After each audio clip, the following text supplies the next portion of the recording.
Hey guys, this is Jordan Jager, Remax Realty Professionals, here on August 14th, 2024. I'm here with my buddy Ty Miller with Northwestern Mutual here in Pensacola, Florida. And today, guys, we're going to talk with Ty. Ty is a financial advisor, and we're going to talk with him and have him tell us, what are the three biggest mistakes that he sees in the advisory business that prevent people from becoming homeowners. And then if you find yourself in that position, what he recommends to do to get out of it. So Ty, take it from here, man. Hey Jordan, I appreciate you inviting me on here today. I think the thing that I'm seeing the most nowadays, whenever I sit down with a client, is especially when it ever comes to just purchasing a house, is there's a lot of people who just don't have the adequate savings. Like I think a lot of it is due to emergency fund because purchasing a house, I mean, there's a lot more that comes with that. Like, hey, you got your homeowner's insurance. Hey man, you got to start cutting the lawn. There's a lot of stuff that comes with it. But I think a lot of it's due to the fact that, hey, we just don't have an emergency fund set up correctly to where, hey, we're putting that money in there. Because a lot of times that I'm seeing, especially with just everybody, honestly, everybody that I've met with so far has roughly about $1,000 to about 5,000, which I mean, 5,000 is good for a couple months, depending on how you spend per month. But I'm just seeing a lot of there's just not a lot of money there to, if something happens, like, hey, we got to get tires replaced. Hey, our AC goes out, stuff like that, to where, hey, we're having to put money back on that credit card. So I think that's probably one of the biggest that I'm seeing now. I'd say the second is most likely just the fact that there's not a lot of education on it. I think even just now with a lot of people that meet with us is, hey, they're thinking, hey, we're just talking about retirement money, just future dollars and stuff like that. And it's really just understanding where and where and when the best places are to put money. And I just say the last thing would just be not having a good saving strategy. I think a lot of people spend their money once they get paid, and at the end of the month, hey, I've got $200 extra that you can put towards towards the emergency fund. When it should be, hey, what's a meaningful and doable number that we can do each month that we can actually put in here?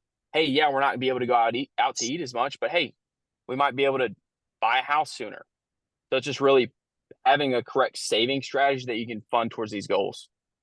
Yeah, it kind of goes back to the old axiom of paying yourself first. People want to Absolutely. retire young, they want to buy a house, they have these goals, but I think most people don't take the time, and I'll admit I've been guilty of it too. But you know, my best year in real estate, I literally sat down, pen and paper, and wrote out every goal and how I was going to get there.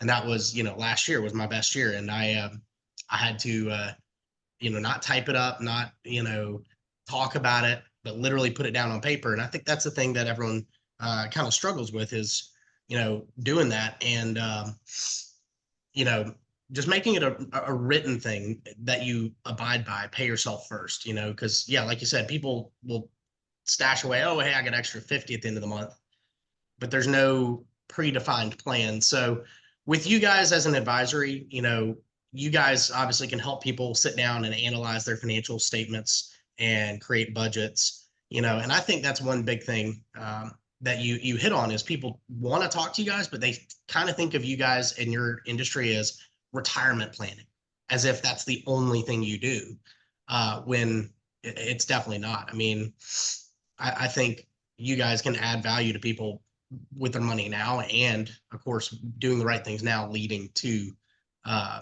getting towards that retirement goal. Guilty of it too. Like I never contributed to 401k, which now I'm honestly a little bit embarrassed about. But it's like the thing is like I didn't know there were places that you can put your money that will, I say, grow while you're working. So it's basically just being more efficient with your money. So I think that's going to be is just writing down your goals, because the biggest thing for you is just making sure that you have those with clear cut time. Say, hey, I want to purchase a house by 2025. That may not happen, but if you start a savings strategy now, you're going to be a heck of a lot further than if you just say, hey, that's a nice house, and then you just still put your $100 a month into it. So I think the biggest thing is just paying yourself first and just understanding, hey, that eventually you're going to be where you're going to want it. Like you're going to be where you want to be because you've done that. So most people that I've met are like, hey, I'm not ready right now. I'll talk to you in a couple years because we're busy. And hey, you're going to be busy the rest of your life. Your kids are going to be Yeah. going to school. You're going to be taking them to school, taking them to doctor's appointments. You're going to be working. And honestly, from what I've heard, and especially with business owners, is hey, they never stop running until I say either they die or they're done working. So, Yeah. and then I say that at that point, I say it's too late. It's really not, but it's just it's crazy. It's just I feel like even myself, I catch myself. I'm just a lot more busier nowadays. So it's just Yeah. making sure you start correctly and then just build it up over time. Yeah. Well, guys, yeah, Ty touched on, those three things that kind of get in the way there. It's not, A, having a savings to start with, B, having a savings plan. And the reason there's no savings plan in place is because there's not a really good budget in place. So talk to Ty, let him help you, let him analyze your situation. Obviously, everyone's situation is very different, very unique. There's certainly some situations you can't save money and you do have to simply survive right now, especially in this economy. But you know what? In most situations, there are things we could do a little bit better, and those small little differences will add up. Another big thing too is, here in Florida in particular, there's a lot of down payment assistance programs. I'm no longer a mortgage lender, even though I used to be, but there are programs out there to help all kinds of folks, not just your military, not just your medical, help you get into the home. And it's a lot more affordable than you think. I mean, I've literally helped people close on a house that had $2,000 in savings. It's I can give case after case of that, but we don't have time for that today. But last thing, guys, want to touch on real quick. Ty and I talked about this earlier. I quizzed him and said, hey, what do you think today's mortgage rates are at? Because, his industry and my industry run parallel to each other, but, the rates on a new construction house that's been advertised to us is as low as 3.99% on a 30-year FHA loan right now. That's like going back to 2021.